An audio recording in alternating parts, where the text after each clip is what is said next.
Yo, what's up, everybody? Welcome back to your favorite daily, not so daily gardening vlog. And well, today I'm gonna show you guys what has been happening in my garden.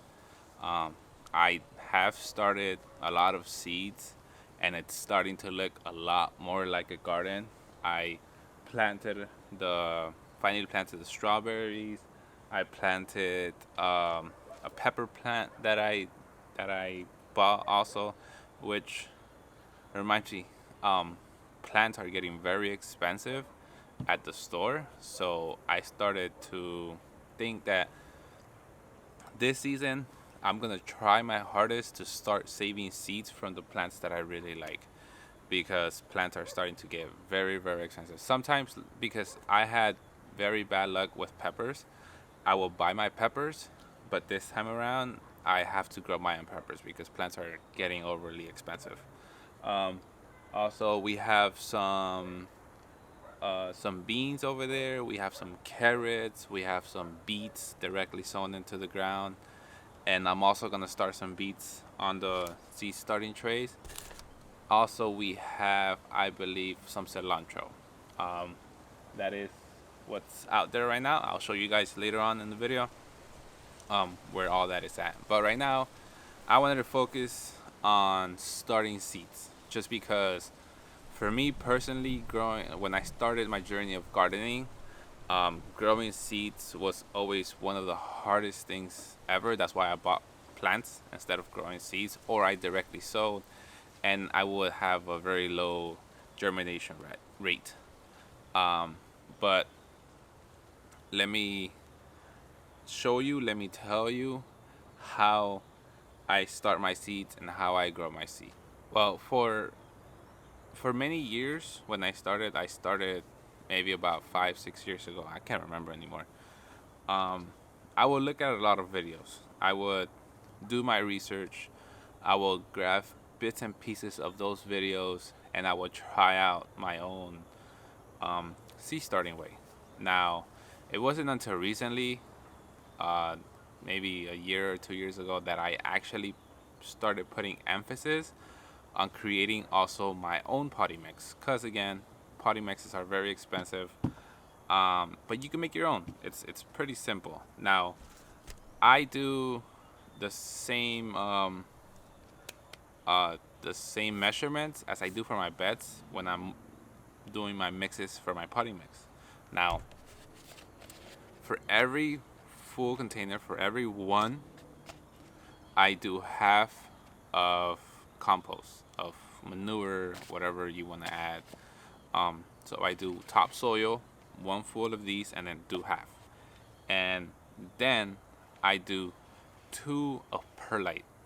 You could substitute it with other things, but I use perlite just because it's easier for me to get to, and it's on the cheaper side also. I do a lot more perlite just because I want it to be well drained. I want it to have aeration, and I've had pretty well success ever since I started doing that.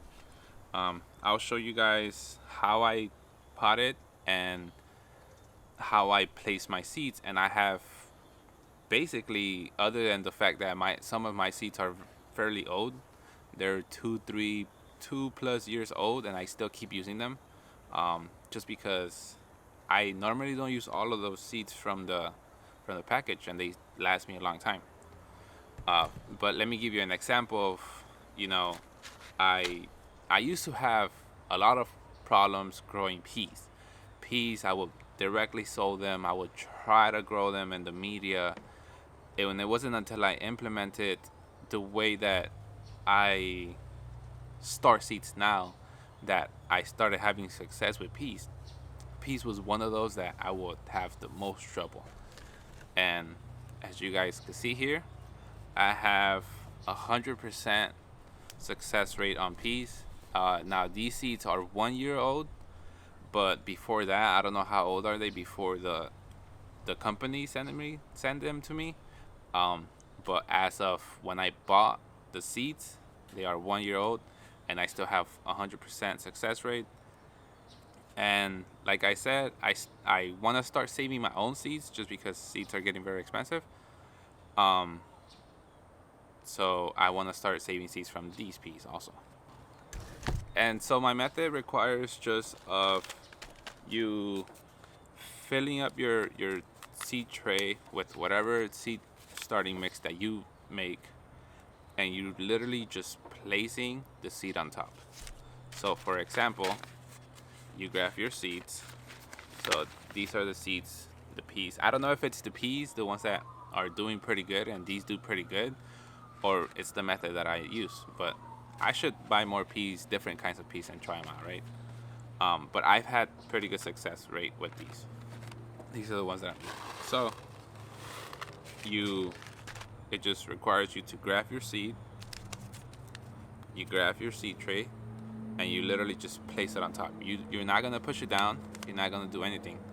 You're just gonna place it on top, and you're gonna go ahead and grab your seed starting mix, and you're just gonna cover enough, and you're not gonna pat it down. You're just gonna cover enough to where the seed, it's covered. That's it. And the second thing that I do is that I don't overhead water, just because of the fact that, let's say your mix is not completely moist, doesn't have any moisture, that mix is not, it's gonna not grab the water as fast, and it's gonna float your seed. Your seeds are very small. Your seeds are gonna float very easily, and they might start going like this. Now, instead of overwatering, I get a container like this, I place it, and it's getting water from the bottom to the top. And that has worked for me very well. I hope that this little trick helps you get more success, even on the plants that you think you cannot grow, and the plants that you think that they hate you, because I've been there. I've thought that plants hated me also. I'm like, man, I just suck at growing this kind of plant. It doesn't grow. But it goes to show that actually I can grow peas. I used to think that I could never grow peas. And so this is I believe a week old. It's a week old. I did these, and these were the first plants out of all of them. I have sunflowers, tomatoes, some squash, watermelon, some onion seeds. Out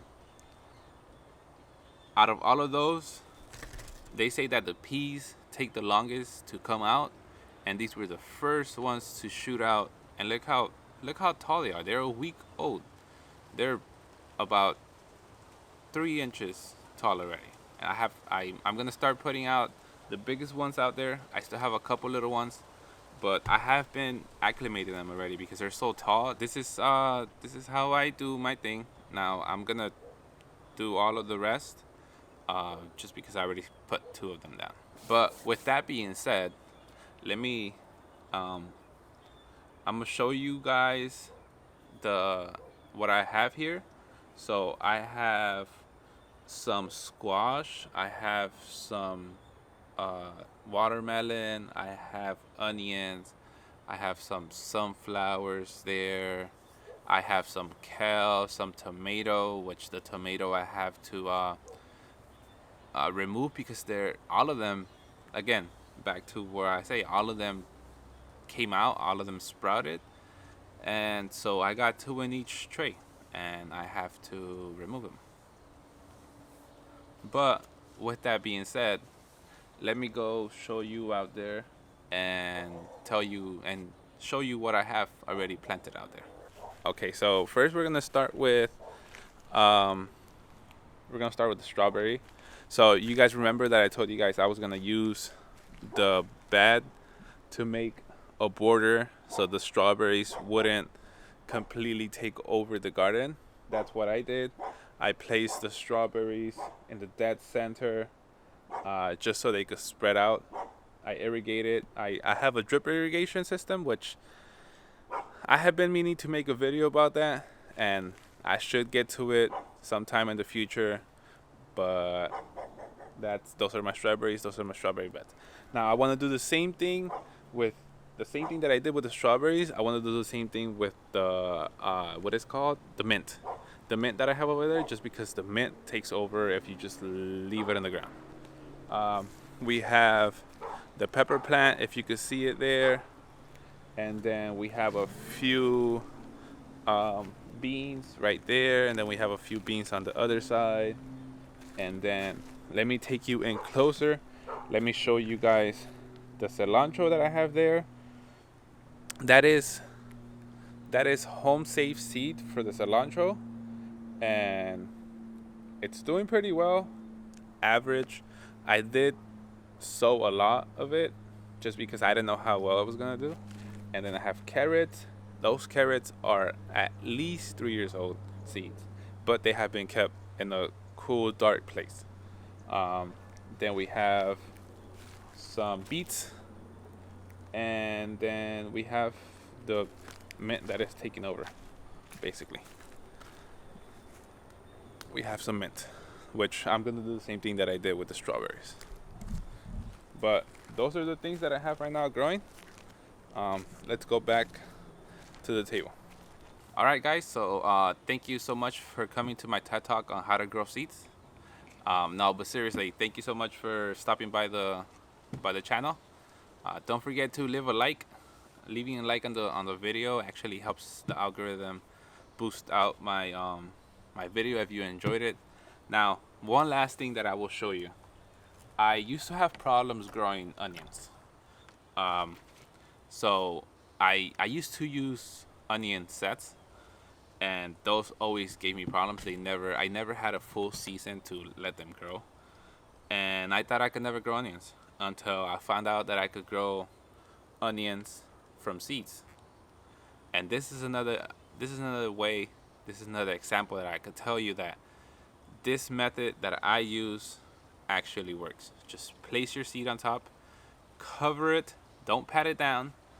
It will settle down eventually when you underwater it.